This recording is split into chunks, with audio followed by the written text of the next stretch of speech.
Tel Aviv, Israel.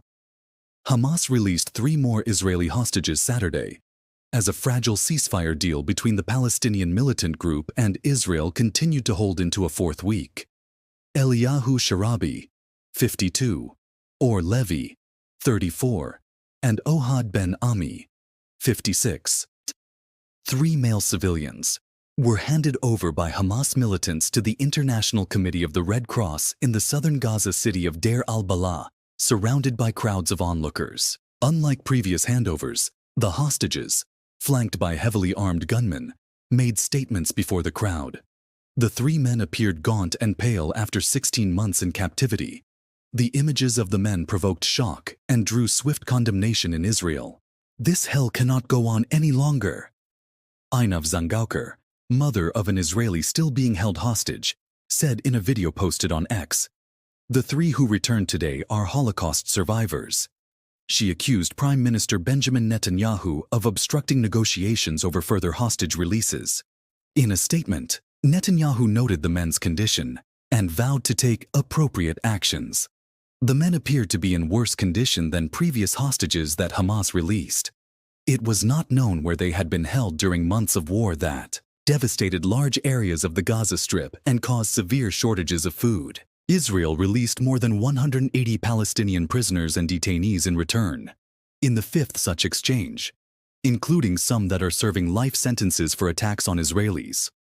7 of the Palestinians sent to the Israeli-occupied West Bank were taken to hospital upon their release, according to the Palestine Red Crescent Society. 1 had injuries from a severe beating, while others were treated for malnourishment and fatigue.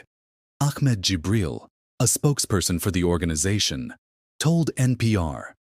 More than 100 of those released were sent to Gaza, while some who had been serving life sentences were to be deported to neighboring Egypt. This weekend's hostage for prisoner exchange is the first since President Trump floated a plan to have the U.S. take over Gaza and relocate the nearly 2 million Palestinians elsewhere. The proposal invited the ire of Hamas's leadership in Gaza and the Palestinian Authority in the West Bank, as well as rejection from regional leaders and many U.S. allies.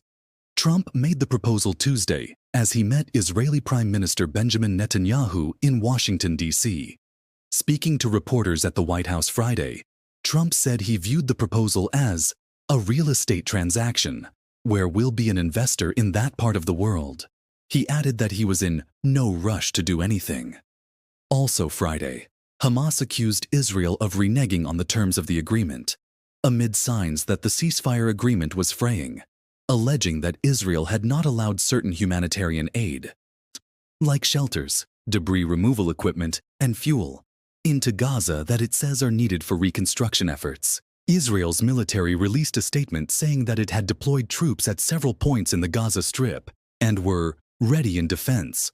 The 3 civilian men were taken hostage on October 7, 2023 in the Hamas-led attack on southern Israel that killed some 1,200 people, and during which around 250 people were taken hostage. There are still 76 hostages, both civilians and soldiers, being held in Gaza, many of whom are believed to be dead, according to Israel. As part of the agreement, Israel is set to withdraw fully on Sunday from a strategic corridor that it created during the war to divide Gaza. Talks for the next phase of the ceasefire deal, which would see more hostages released for prisoners and a further withdrawal of Israeli troops from Gaza, are expected to begin this weekend. The U.S. has been helping mediate those talks, and Secretary of State Marco Rubio is scheduled to visit Israel and key Arab states, Saudi Arabia and the United Arab Emirates, next week, the State Department said. Yan al-Jabarin in Tel Aviv, Nuha Musleh in Ramallah, and Ahmed Abu Hamda in Cairo contributed to this report.